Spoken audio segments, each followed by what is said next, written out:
Good evening, everybody, and welcome back to the Bundesliga Show, brought to you by Over the Bar. We are tuning in tonight for yet another match week review of the Bundesliga. Another fascinating, fantastic, entertaining weekend of Bundesliga action across the 3 days of action. Tuning in with me this evening, as per, is Mark and Peter. How are we both doing tonight, chaps? All good, my end. Yeah, obviously a fantastic weekend of German football and looking forward to getting started with it. Yes, myself as well. A pleasure to spend some time doing a little road work with Mark this weekend. We should have some exciting vlogs ready for you a little bit towards the end of the week. But now it's time to talk top tier. So we'll get on with it. Absolutely. So, yeah, there's going to be a lot coming your way this week towards the end of the week in general. So, obviously, tonight, review show, loads to get through, plenty for us to talk through top tier wise. Just a shout out for tomorrow. We've got another show. It's a bit of a bonus show. We'll be joined by Matthew Karachik from the Zweite Bundesliga Show. So we're doing a special show tomorrow evening, talking all things Zweite Bundesliga, who's coming up, players to watch, all sorts. We try to do this with them annually, don't we, Mark? And I'm not sure if we did one last year, so it's well overdue. So we're really looking forward to that. So that's a shout out. Make sure you check that out. We'll get all the details posted on X and Twitter, etc. In due course. But that's a bit of a shout out straight away to watch out for that show. As Peter and Mark have already alluded to, they've been very busy in the Bundesrepublik this weekend. So quite a few different bits and bobs for you to look forward to as well towards the end of the week, we hope. So yeah, loads going on content-wise, which is absolutely fantastic. So make sure you leave a thumbs up on tonight's show if you can do. Make sure you tune in and say hello. I can already see that Justin's tuned in very early on in the morning, no doubt. So we appreciate your comments, Justin, and your commitment, and everyone else's as well that is and will be watching. And make sure you subscribe to the channel as well. Right then, we're just going to crack on with it because there's always loads to get through. Obviously, at this point in the season, we know that we already have our Bundesliga champions, but there's still plenty to play for. And we'll start off focusing on the race for the top 4, is it the top 5? We don't know. We hope. Well, I certainly hope it's a top 5 based on what happened last week. Obviously, it's been well circulated and reviewed already in regards to the excellent work by Dortmund, Bayern, and Leverkusen in Europe, which has now pushed Germany from a coefficient point of view into a very strong position to possibly receive one of those 2 extra Champions League spots for next season. I don't think it's officially there yet. I think there are a couple of ifs and buts that need to be ticked in the next few rounds or the semi-finals. But I'm sure basically everyone in this top 4-5 race is basically praying that comes to pass because it's getting a bit tight, chaps. So we'll work our way through these 4 matches that impact on this race. And we'll start, we can start off with, we can just do it chronologically across the screen. So we'll start off with Bayern's trip to Berlin. It was a good visitation for them, running out 5-1 victors in the end. Really complete performance, just a really good performance against a struggling Union side. Some really strong performances by players that were rotated in and took their opportunity and played some really good football at times. Good performances again from Bayern legend Thomas Muller, getting himself a brace, a couple of goals. The first of which was really well taken from a Choupo-Moting cross, who also had a really good game, in fairness to him. So 2 players that came in and did well there. A goal for Matthias Tell as well. That was really great to see him getting on the score sheet, being assisted by Harry Kane, whom also scored a very lovely free kick, to which I think he was also quite thankful to Joshua Kimmich's role in the free kick in terms of pulling the man out of the the wall to create the space to make his free kick go in. I think that was for 2-0. Perfect timing, really right on half time to almost kill the game effectively at 2-0. So yeah, Bayern be very pleased. Some good performances, as I just mentioned there, overall. But in the first half, I'll throw this over to you, Mark, straight away. Despite the scoreline, I think mainly in the first half, Union did have a bit of a threat on the break, and they did have chances to counter Bayern, using the pace of Hollerbach and co. But of course, it's about being having that clinical edge, which Bayern had in spades on what was it, Saturday afternoon. Yeah, definitely. I mean, some really good goals as well from the Stern des Südens as well in this game. I thought it was a very kind of competent performance. It didn't really show on the XG, though, I've got to say. I mean, the XG was barely 1.3, incredibly, which is very, very rare. You see a 5-1 win when a team only gets 1.3 XG, which was a little bit strange. But I guess it was because a lot of the goals were, very nice goals, basically, and that often doesn't show up on the XG. As you mentioned, Harry Kane's free kick didn't really look possible to score from that angle, but as you mentioned, he managed to find the bottom corner after Dookie was pulled out of the wall. Yeah, I think overall, as you mentioned, Muller, who I think myself and Peter were, well, at least I was pretty shocked that he earns over 20 million a year, despite being pretty much nothing more than a bit part player nowadays. Yeah, I mean, he definitely proved he was worth that 20 million based on this performance, because it was a couple of nice goals. He showed his leadership once again, and it was a very competent performance from him. I was really glad to see Tell get a start as well, because I think, in my opinion, he's a bit underutilized in this Thomas Tuchel setup. I believe he should get a few more starts than he gets, and I thought he once again warranted a start in this game.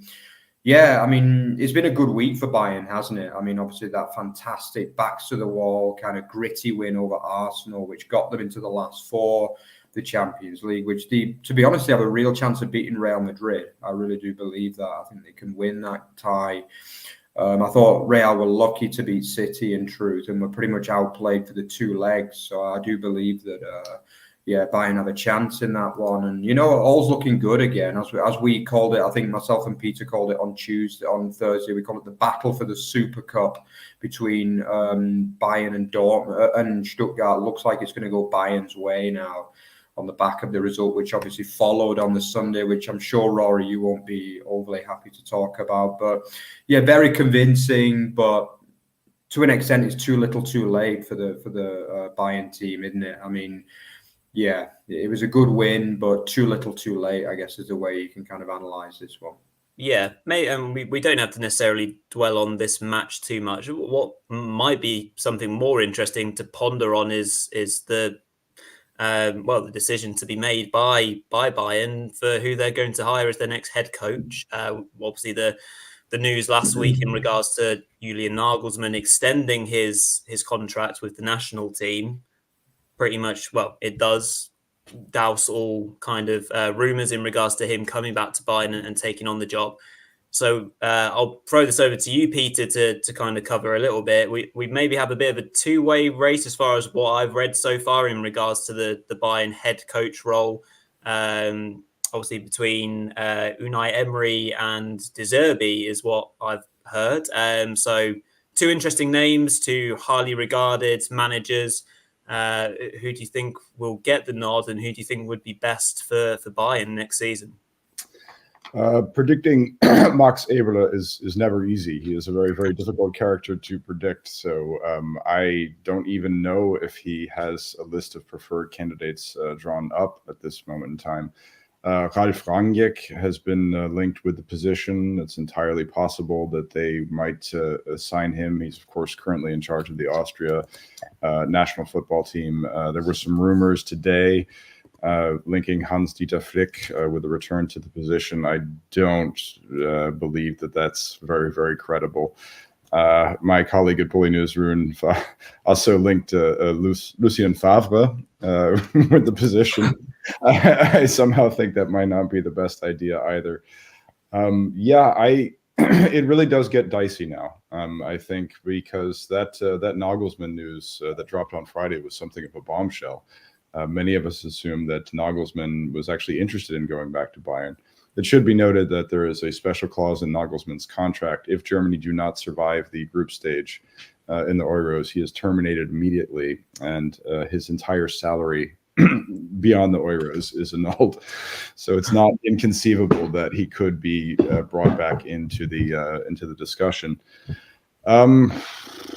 Yeah, I mean, at this juncture, I really don't know. I'm not hearing any credible rumors at the moment, and that's key. I mean, right now, I mean, we had Mourinho rumors that were surfacing a few weeks back. I mean, that's all junk. This is one of the most covered stories in all of global football, and so it stands to reason that there's going to be a lot of just absolute crap out there about what's going on. And I have not read anything credible as of yet. I wish I could tell you, but from what I'm seeing right now, I really don't know who the preferred candidate is, even at this point, for Max Eberl and Christoph Freund. Wish I had a better answer for you there, Rory. I'm sorry. Oh, no, not at all. Just throwing names out there to create some rumors myself, actually. Why not?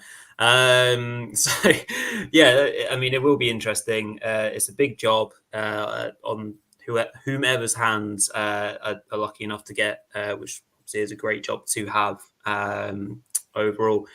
So let's move on to our next match. I mean, for Union, just before quickly moving on, obviously they're getting drawn into that battle now, aren't they? And things, I mean, hosting Bayern is never a guarantee. Well, it's never going to be an easy game, regardless of what season they're having. So they can maybe just try and refocus and go in from here. But we know we'll talk about relegation shortly, and well, they're well in it right now based on results. So we'll probably be covering them more so in shows to come in regards to how they're going to have to battle their way out of the mire. But just for time's sake, we'll move on to the next game, which was involving, again, a similar kind of structure in terms of a side who's not in form, taking on a side completely in form. But this one didn't go the way of the form book chaps on Sunday. Werder 2, Stuttgart 1, a really important win for Werder. 2 goals from Marvin Duschk, obviously one from the penalty spot, and then one from a really nice kind of cross, first time finish, kind of shinning it or side footing it into the far corner to make it 2-0, which Stuttgart were not able to pull themselves back from. A consolation goal, can we say, from Undav? It could well have been the spark, and it almost was the spark, but just a little bit too little, too late. For my 2 pence from a Stuttgart point of view, I'll just throw it out there. One of the most disappointed I've been. It's the most disappointed I've been for a long time, actually, probably since that Balkan match that Stuttgart lost. I just thought the tempo was off, the passing accuracy and intent wasn't quite there. One thing that I really disliked about the forward play from Stuttgart in this match, and I haven't seen it at all or much this entire season, was just selfishness in front of goal and creating chances. And when there were chances, because if we look at the XG, which again, games are not made and done on, but in a game where Stuttgart were about as poor as they could have been for most of the season, they still had an XG of 2.5. Goes to show that they still were creating chances. But when they got into that crunch point, the right pass wasn't made, the right decision wasn't made, and therefore chances weren't taken for me. So that was disappointing to see. It was an off match. They still almost got an equaliser out of it. There was a shout for a penalty late on, but that was chalked. Well, the decision didn't have to be made because Guirassy was offside in the second phase of play. So that was that. And yeah, Werder held on for a really big win. I thought there was a lot of positives on their side of things. Volta Marta was excellent. Dush came back and played well. Schmidt, I thought, was really industrious, made some really great solo runs with the ball and kept it really well. Friedel at the back was great. Zetterer in net as well. So I thought there was a lot of positives from Werder from a performance point of view, and they really came out and showed great passion to now maybe have secured their place in the Bundesliga next season. I'll throw this over to you first, Peter. Thoughts and feelings, just an off day for Stuttgart. What did you reckon? Well, as I sat down to study this match this morning, I came to the conclusion relatively quickly that this was the biggest tactical conflagration of the weekend.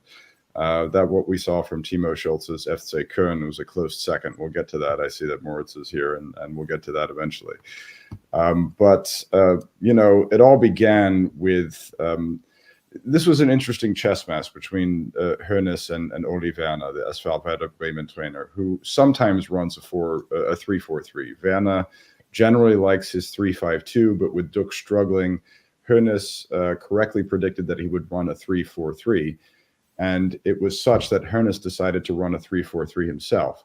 Now, the most important thing about this is that when the team sheet was released, everybody, I'm sure you were as well, were surprised to see that Chris Führig was not in the starting 11 for the first time in all competitive matches this season.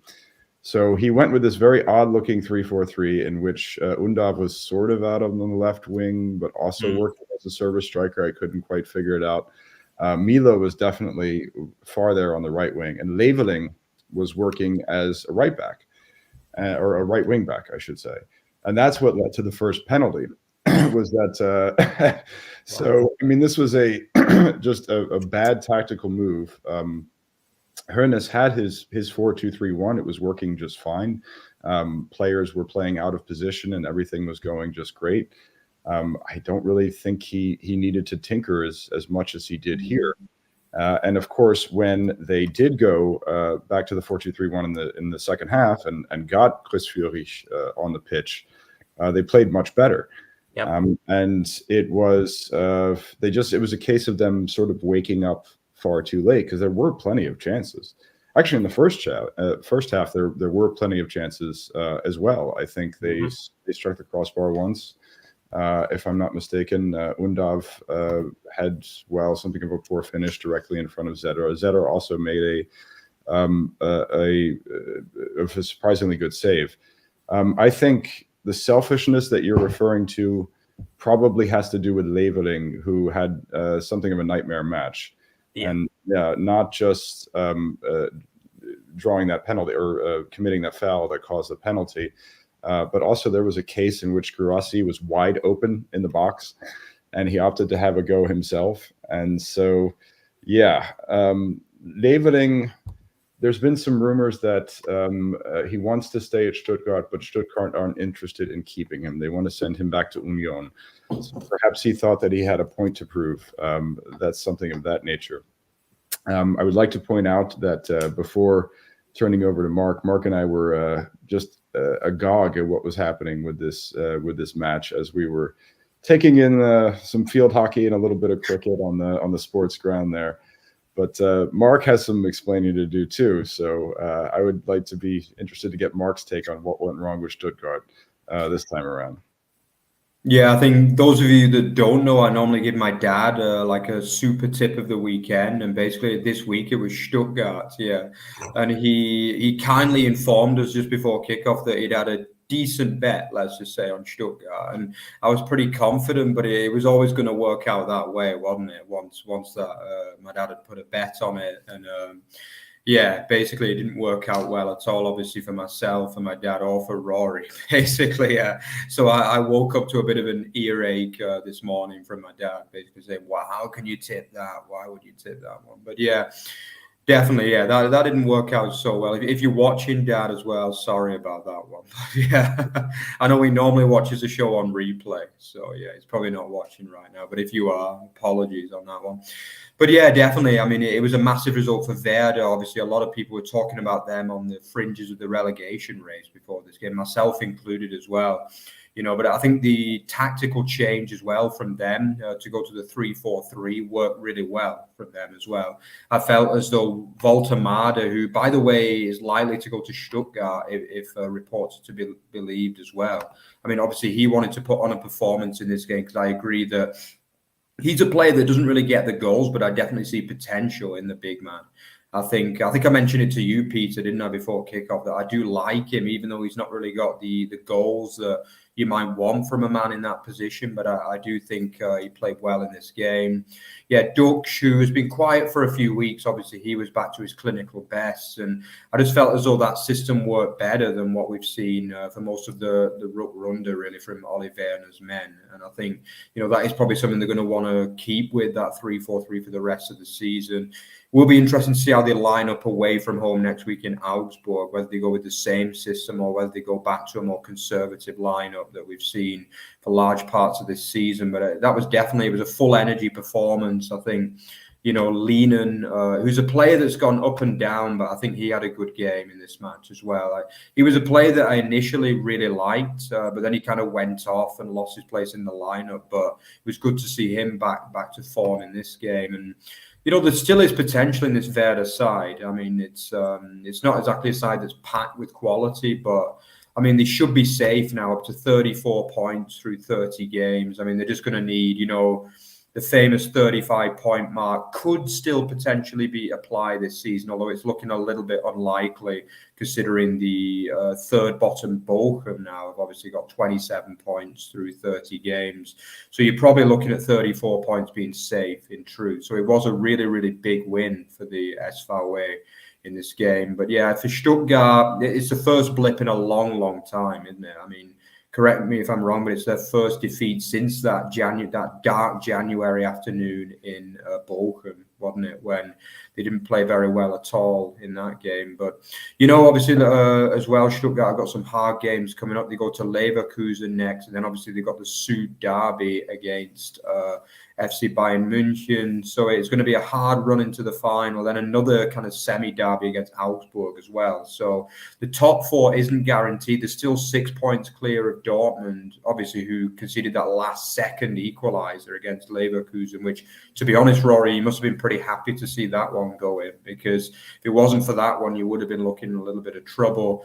You should still get in, I think, 2 wins that absolutely confirm it. So you should be able to get 2 wins from that fixture list. But obviously this was a blip, and it does make you question a little bit whether they can get the results needed to get in the top 4 now.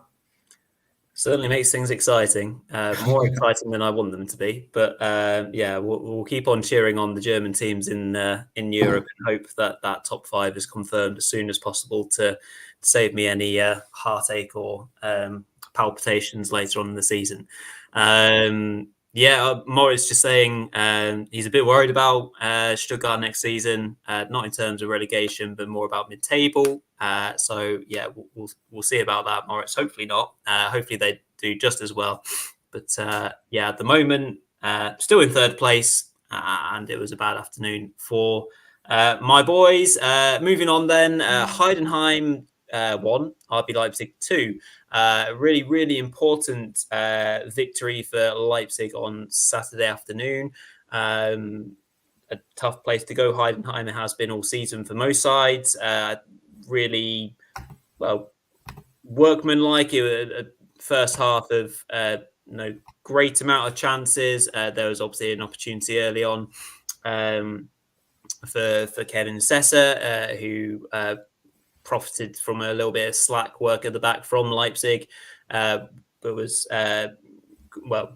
Galacci's save gets them out of jail there, but only for Leipzig to eventually get themselves ahead, thanks to Benjamin Seschko. Again, profiting from not a great amount of play at the back from Heidenheim. His and Seschko's effort into the ground ended up being sufficient enough to get past Muller in net and make it 1-0. But Heidenheim, showing their grit and determination, did get back into it, making it 1-1 in the second half. A good bit of play from a set piece, being headed back in to the danger area for Durvedan to then eventually head in himself, the substitute, to make it 1-1. And then there were chances for both sides. A good chance for Kleindienst to almost chest the ball in to give Heidenheim the lead, but Leipzig managed to get the ball to safety. and then break themselves to score the second and crucial goal, to which Openda getting on the end of Simakon's cutback or pass across goal to tap home for his 24th goal of the season. I might be getting that wrong, but certainly he's having a fantastic goal scoring season, Openda. And yeah, overall results-wise, a great weekend, Mark, for Leipzig with the Dortmund draw and the Stuttgart loss. They did their job and they did it very professionally in a very tough place to go and win.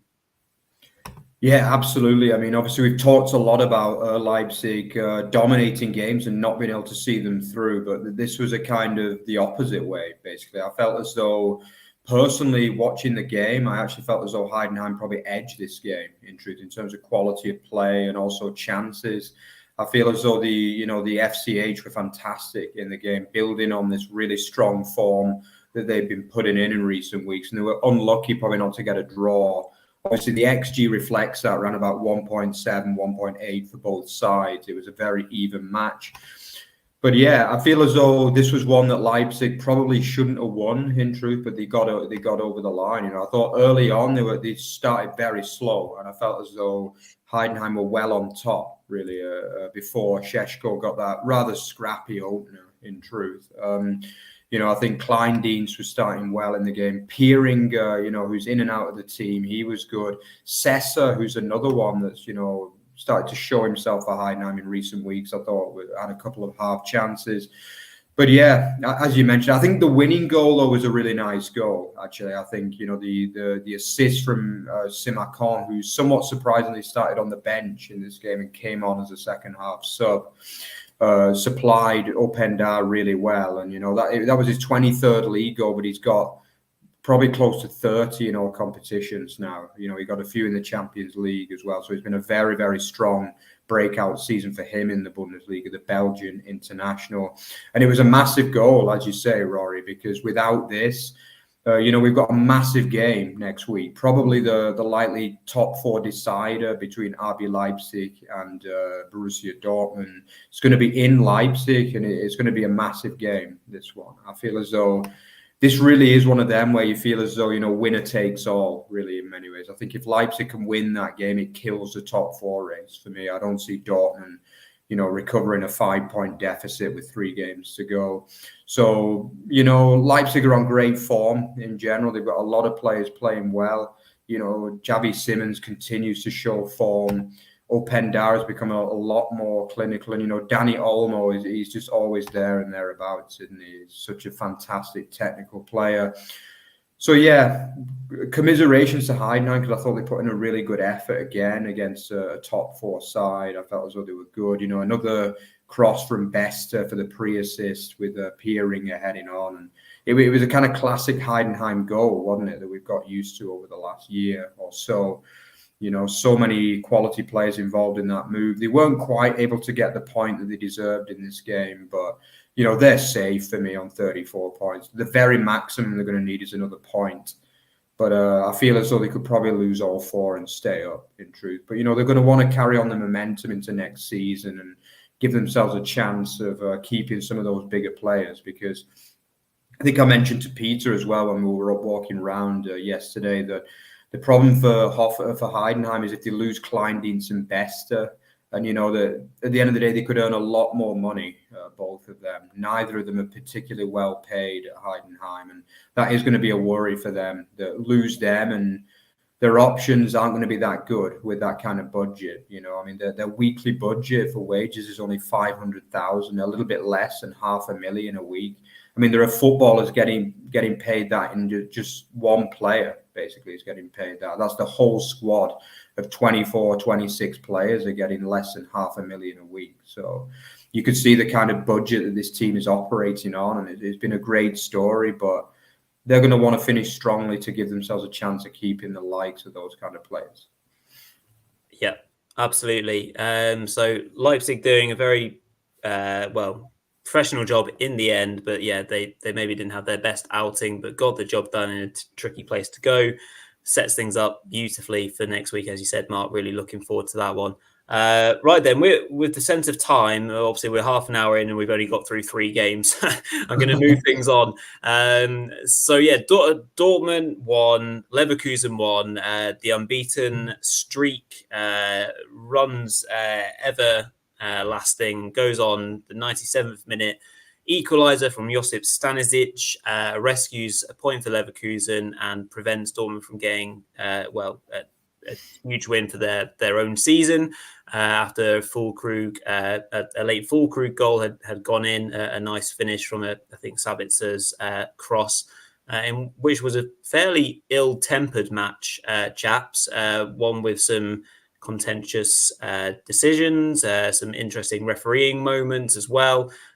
So I'll open this one out to you, Peter. What did you make of the match? And well, did you foresee yet another Leverkusen late show?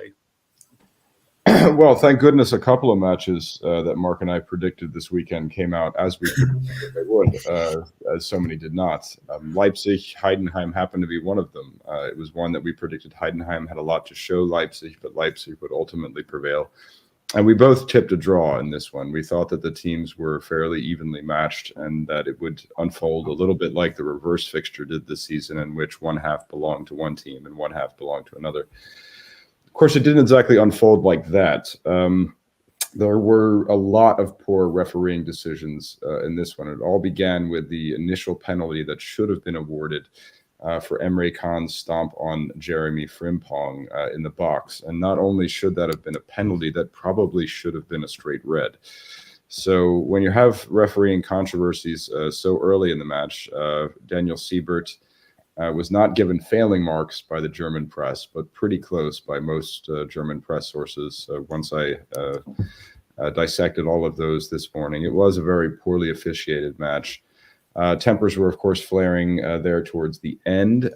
He did a halfway decent job of ensuring that this scuffle that happened on the pitch before any goals had been scored was dealt with in a diplomatic manner, so that we could get 2 great goals, and some 2 great goals they were, as a matter of fact. Sabitzer setting up Niklas Füllkrug.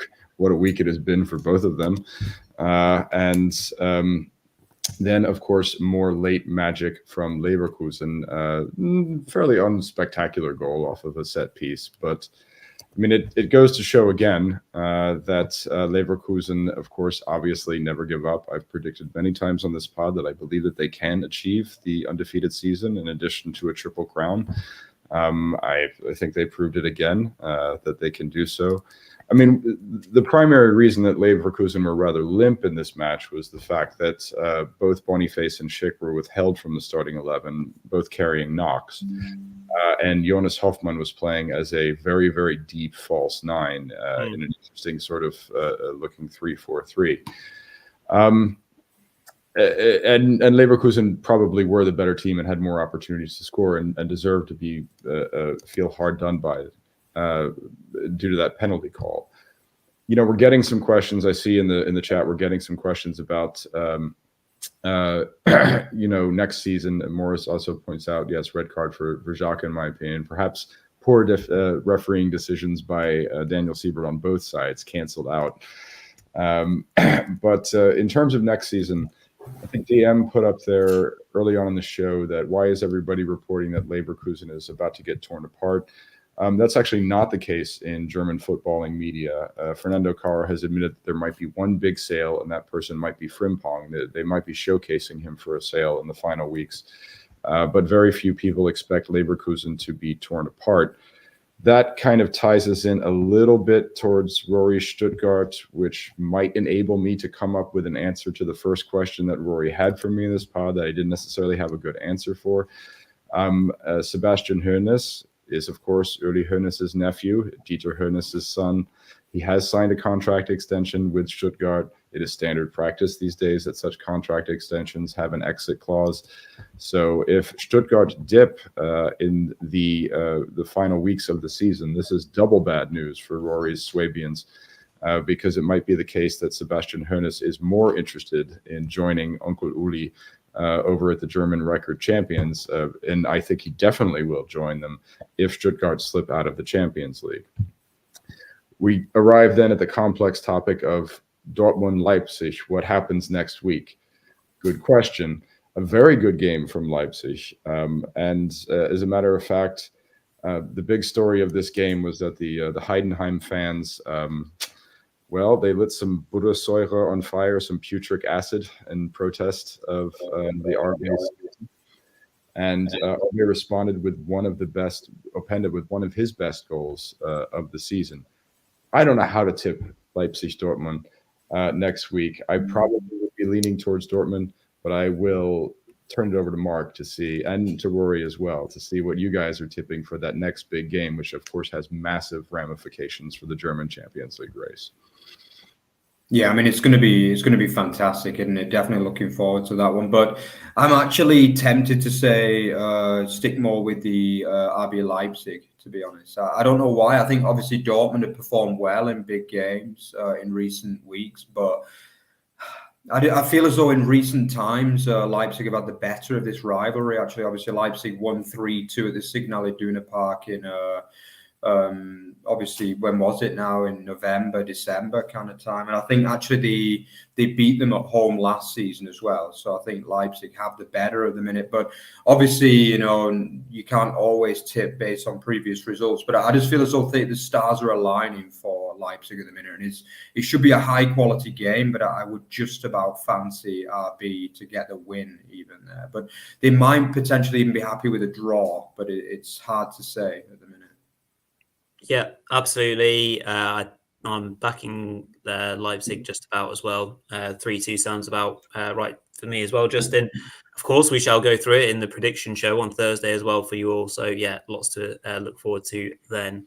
Right, it's time to move the show on to the opposite end of the table. And we need to make sure that we give due credit and time to the relegation battle and race. Yeah, some big results and interesting results from this weekend that have really shaped up the bottom end of the table. Obviously, looking at the result for Darmstadt beating Köln, it really damns them both in a way in terms of the bottom two directly being relegated. Wolfsburg's win against Bochum was really important, of course, as well. And Mainz getting that point in Freiburg means, of course, they leapfrog Bochum for now out of the bottom three directly on goal difference, and Bochum now sit in the relegation playoff spot. I don't think Köln are necessarily out of it, but if we start off with their rather meek performance, I'm trying to be tactical with my wording, so I don't want to upset Moritz too much in the chat because it wasn't a great afternoon for FC, was it? They just early on they obviously shrugged the post. Was it Ali Du or Minor who had the opportunity, but overall, I mean the first goal for Darmstadt obviously comes from a set piece, which isn't cleared properly, and first time effort from Clara, and it goes through the crowd of players to make it 1-0. And late on in the match, Gerrit Holtmann manages to win back possession, and his effort is well saved by Schwaber, and is put in by Wilhelmsson to make it 2-0 and finish the contest. How shocked were you, Mark, by this result overall? I think everyone was really predicting a home win. But, I mean, was this quite clearly a match between the two worst sides in the Bundesliga this year? Yeah, I wish I could say I was really shocked by this result, but I'm not, in truth. I think I did tip a Köln win, but yeah, what can you say? I mean, we've talked about them a lot this season, and I just think there's a lack of quality, a lack of top-level coaching as well. I know that Schultz is kind of relatively liked by the Köln fans from what I can gather, but ultimately he's only won 2 games in charge, and the performances probably have been better than what Baumgart served up in the first half of the season, but it's just not been enough ultimately. And I think aside from Ali Du, there are very, very few, and probably Szabo as well. Schwaber, I would include as well in that. Not many Köln players could say they've done enough this season, in truth. We always knew it was a relatively weak roster, in truth. I mean, obviously, I know I keep going on about this, but I did tip them to go down, along with Darmstadt, by the way, as well, which looks as though it is going to come to fruition at the minute. So, yeah, and I think actually, Rory, we even went for Bochum as third bottom as well. So we could be on for the big three, for the bottom three here. So, yeah, guys, we're not so bad after all. But, yeah, as for the game itself, I just thought Köln were poor. Yeah, really, really poor. I mean, Darmstadt just stuck in there, didn't they? They knew they'd probably get chances the back end of the game. This was a match that Köln had to win, Obviously, ultimately, the winning goal from Clara just came from an undefended cross, basically coming in.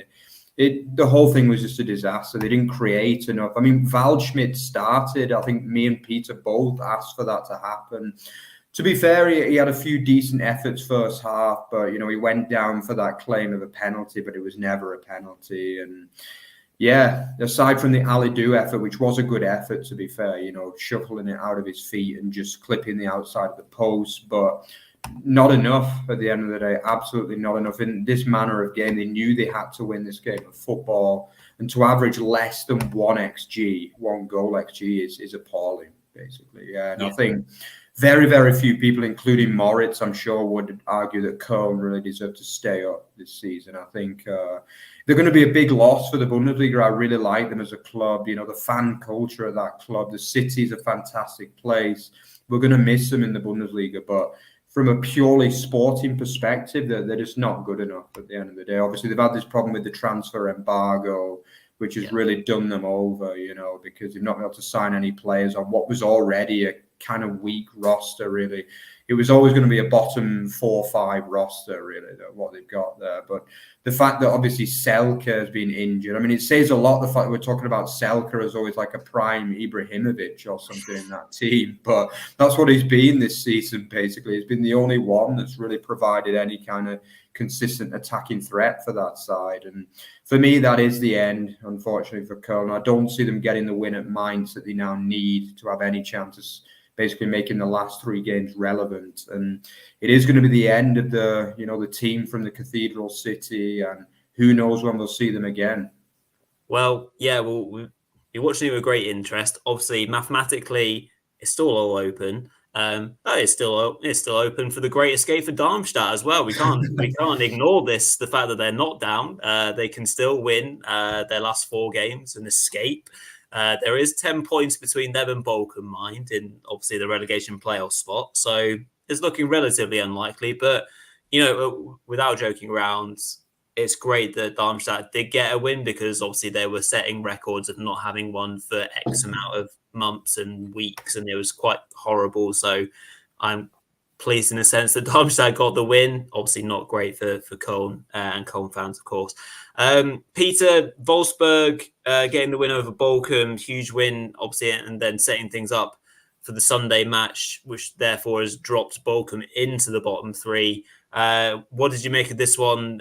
Again, a Jonas Wind winner overall, but Bochum had a goal chalked off in the first half. Osterhager, who was a mile offside, so that obviously didn't stand.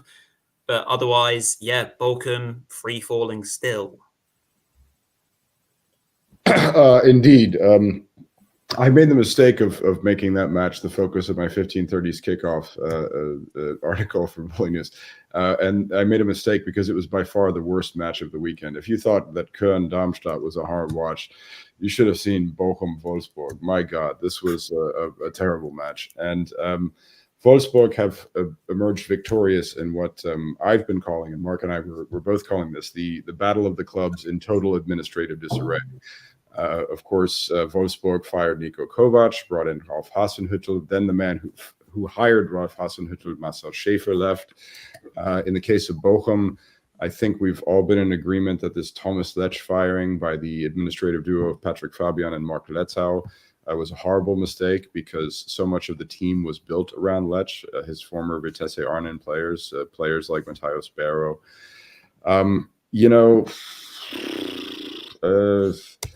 This is bad news, I think, for the bottom three that we have now. Probably looks like the bottom three that we're going to finish the season with. We talked a little bit about Bayern Union in the opening segment there, and though it was my expectation that Bayern would win, it was not necessarily my expectation that Union would perform so badly at the back. It was a terrible match from Kevin Vogt, who is really needed as that defensive, as that linchpin for the back three. Leite and Doiki as well were awful. And the experiment of putting Toussaint in midfield, that can be rectified, but the back three can't be rectified. That's his back three. So if we look at Union now, Union have, in the estimation of many, gotten back into that relegation race, so to speak. And Mainz, whom we haven't talked about yet, a very, very hard-fought 1-1 draw with Freiburg, a surprisingly entertaining match in the final match of the round, the final Sunday match, the capper, in which Johnny Burkhardt scored yet again, his 6th league goal of the season since returning from that long injury layoff. He looks very strong, he looks very brave, he looks very muscular, and Mainz look very good. Mainz are lifted out of the relegation zone, whereas VfL Bochum are now in the playoff spot. So not a very good weekend for tradition-based clubs, I would say, and Bochum, Köln, and Darmstadt all belong there. So do Union and Mainz, of course. But the Wolfsburg win probably lifts them out of the relegation race for now, although it was an ugly, horrid, turgid, sordid eyesore of a win. They all count in the final analysis, and the fact that Jonas Wind got off the mark there is of vital importance. So, of course, we have a very big match between Mainz and Köln next week, I believe it is, which is probably the tastiest of the relegation 6-pointers we have. And as Rory points out, there's a lot that is still arithmetically possible. But it looks to be the case, as it is now, that what we have in the bottom three, I will solicit your opinions on this if you expect any surprises and any movement between those three clubs and the, let's say, four. We'll include Wolfsburg and Gladbach on 31 points that are still, I mean, Bremen and Hoffenheim on 34. That's probably good enough. 35 is what you absolutely need, but 34 is probably good enough. So I'll get your views then on if you expect any surprises in that relegation. Well, I think as we have a little bit of time, shall we just quickly look at the run-ins for all those sides and just quickly try and map out how teams are actually going to navigate them? We'll try and we'll be selective and we'll take it from Wolfsburg. I mean, Gladbach are probably entirely in it, no doubt as well. But Wolfsburg, for their last four, they've got, what have we got? Away trip to Freiburg, then they've got Darmstadt at home, then Bayern away, then Mainz on the last day of the season. I mean, their 2 away games, you probably expect them to get nothing, but their 2 home games are winnable, but they could easily only maybe win one of those 3 games. So that's maybe, I mean, that definitely brings Wolfsburg into the question for me. Let's have a quick look at the other sides in the mix, which is, we'll look at Bochum's run-in. Bochum's last 4 matches include a home match against Hoffenheim, who, of course, were involved in a very entertaining match this weekend as well. And we high on confidence in terms of scoring goals. They then travel to Union Berlin, so that's a very big game as well. So Union hosting Bochum in 2 weeks' time.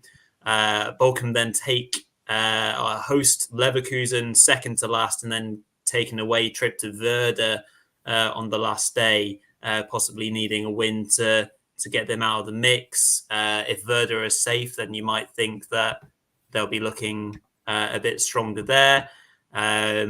Mark, do you want to talk us through the other sides running, the other couple that we've got in the mix? Do you want to have a look at Mainz and maybe Gladbach, perhaps, or Köln as well? Yeah, well, Mainz, I was actually just looking at the Mainz fixture list, as you mentioned. I mean, obviously, they've got the big one against Köln coming up this Saturday. I mean, they've got to be tagging that as a win, obviously. And then they've got, a decent trip to Heidenheim, which, presuming Heidenheim are safe, although they're not really showing signs of a team that are on the beach, so to speak, yet. But they might fancy getting a point there. If they can get 4 points from those two games, they'll be looking pretty okay, I think. And then they've got a couple of, they've got Dortmund at home, but again, you don't know if Dortmund is still going to be in the race by that point. And I think that's also the game that is in between the two Champions League semi-finals too. So it's not impossible. We could see rotations there. And then finally they go to Wolfsburg on the last day, which, they'll be hoping to be safe by that. I think they believe they can get 4 to 5 points out of those 3 games. And then obviously the Wolfsburg, they really need a win. That is probably winnable ultimately as well. And then, moving on to the Gladbach fixture list. They're obviously only on the periphery of it anyway, but they've had such a weird season, Gladbach, haven't they? I mean, none of us have ever really been able to analyse what's gone wrong or right with their season, basically. But they have Union at home, which is going to be a big game, because lose that and they're absolutely dragged back in it, especially if a few results go against them. Then they've got Werder away, which again is a kind of 50-50 game, maybe. Frankfurt at home, and then they finish away in Stuttgart. So, a lot of these run-ins are mixed. I wouldn't say any teams have like a really, really stinking run-in, but at the same time, a lot of these teams don't have amazing run-ins. Let's just quickly look at Köln as well. I did forget to check Köln there. They probably have the most favourable of all the run-ins, actually. As I mentioned, they go to Mainz this Saturday before a home game against Freiburg, who, are they're not on bad form, but they're not exactly tearing up any trees at the minute. Then they've got Union at home and then Heidenheim away. So they're probably the one team that you could see. They've probably got the best fixture list, but they've just not got the quality for me. So, to answer your question, Peter, I would say, I believed all the way it'd be these bottom two. For Bochum, I think they've got Hoffenheim at home this Friday, and if they don't win that, we might as well end the relegation race, in truth. I really do believe that. I think this is, they've got to beat Hoffenheim on Friday and try and put some pressure on the likes of Mainz and Union. If they can do that, maybe they could have like a last gasp resurgence. But I think it's very likely at the minute that Bochum are going to finish in that playoff spot, which, potentially against Dusseldorf or maybe even Hamburg, if they can form another great comeback. But it could be a winnable tie for this fighter team for me, that one. Yeah, absolutely. We will definitely be looking at that relegation playoff with great interest, I think, regardless of who goes into it, because I don't think anyone's going to go into it in any fine fettle, really, unless it is, say, Mainz, but I think they're going to get themselves out of it by then. Okay, so let's just finish off today's show, just to quickly cover the best of the rest, the other 2 games, and they were both fine games.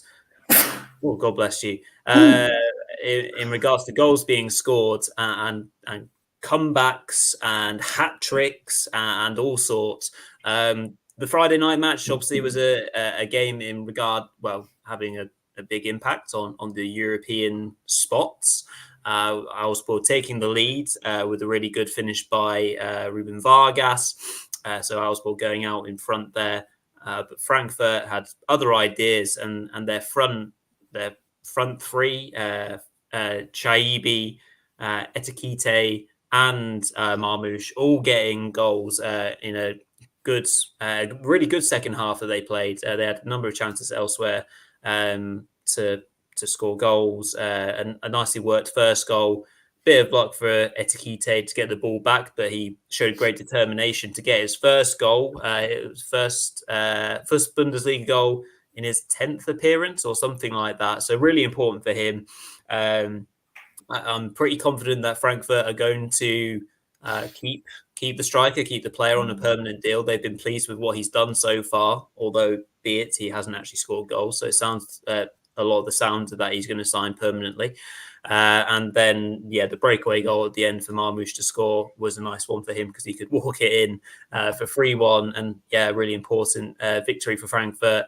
we've been pretty critical, or certainly I have, of Frankfurt in the last few weeks and months, and the fact that how they've managed to get themselves sixth. Well, here's one that we can say that they certainly showed up in the second half of this match, particularly to get a really important victory for them, and their forward players getting some confidence boosting goals would have been really pleasing for Top Moller and co.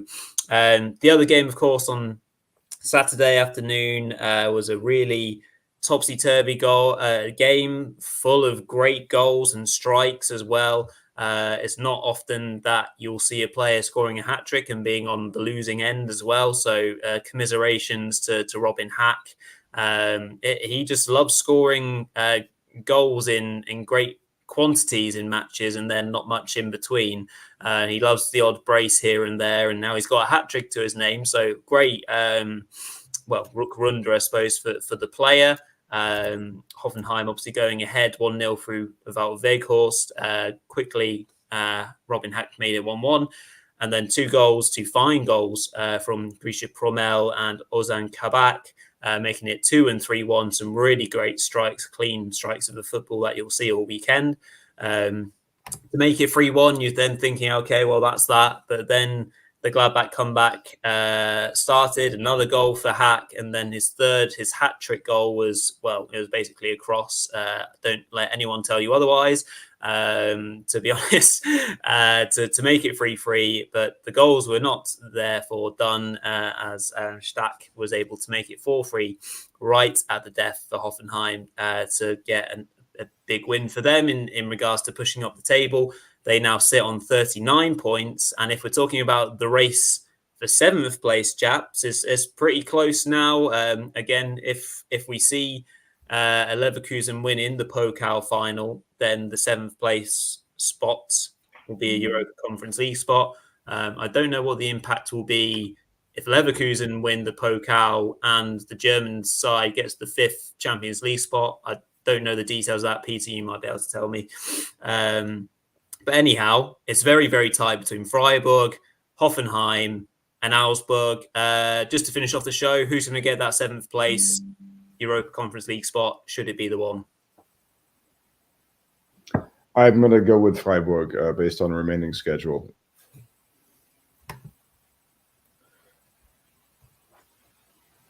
I'm sorry, did I not unmute my... You were muted there, Peter. I'm sorry, my apologies. I am going to go with Freiburg based on the remaining schedule, even though it would be such a great thing for Augsburg to grab it. I think they showed that they were a team of not necessarily the quality on Friday night. So I think Freiburg grab it in unspectacular fashion. Yeah, I'm gonna stick with my Augsburg boys, of course. Yeah, I think Frankfurt really turned up in that second half, and I think. Yeah, they've got to beat Werder Bremen and probably Stuttgart at home as well. That might just be enough. But a lot of people keep banging on about Freiburg, but I just don't see them in any kind of... I don't see a motivated team at the minute at all. And like everyone was so confident they were going to beat Mainz this weekend, and I wasn't surprised at all that they didn't win that game. But yeah, they're probably favourites with the schedule, but I'm going to stick with my Bavarian Schwabians and go for the FCA to be marching on into Europe with Rot-Grün-Weiß. Very, very, very good. Fantastic. Well, that's a good time then to just wrap up for this evening. So thank you to everyone that's tuned in. There's been a great number of you watching across on X, on Twitter, so really appreciate that. And everyone that's been tuning in and contributing, which is excellent. Just a quick reminder before I hand over to Mark to close up this evening's show that tomorrow evening, as I mentioned at the start of the show, we'll be doing a Zweite Bundesliga special with Matthew from the 2 Bundesliga podcasts. That'll be a great chat talking about the top end of the division, who's going to come up, what players we need to be looking out for. So that'll be an excellent show for you all to enjoy as a bit of a bonus. So otherwise, I'll throw it over to you, Mark, to close up the show. Yeah, so if you enjoyed what you saw on the channel, and check out at Over the Bar at being at Over the Bar at Village Footy 20 as well. Don't forget, we're not only a YouTube channel as well, we're also a podcast, so don't forget to check in with that. And don't forget to like, comment, and subscribe. We've had some fantastic numbers as well watching live. Almost 80 people at the highest point today watching live. So remember, guys, if you're not subscribed, then get over to our YouTube and subscribe, because then you'll get more regular updates. And the quantity of videos we're producing at the minute is getting higher and higher, and obviously the vlogs coming out as well, a lot of end of season vlogs. So there's going to be so much coming for you, even building into the Euros, and hopefully some live stuff from the Euro 2024 as well. So don't miss it, guys, and keep in touch by subscribing. We'll see you again tomorrow, as Rory mentioned. Thanks a lot for joining, and see you then, guys. Bye-bye.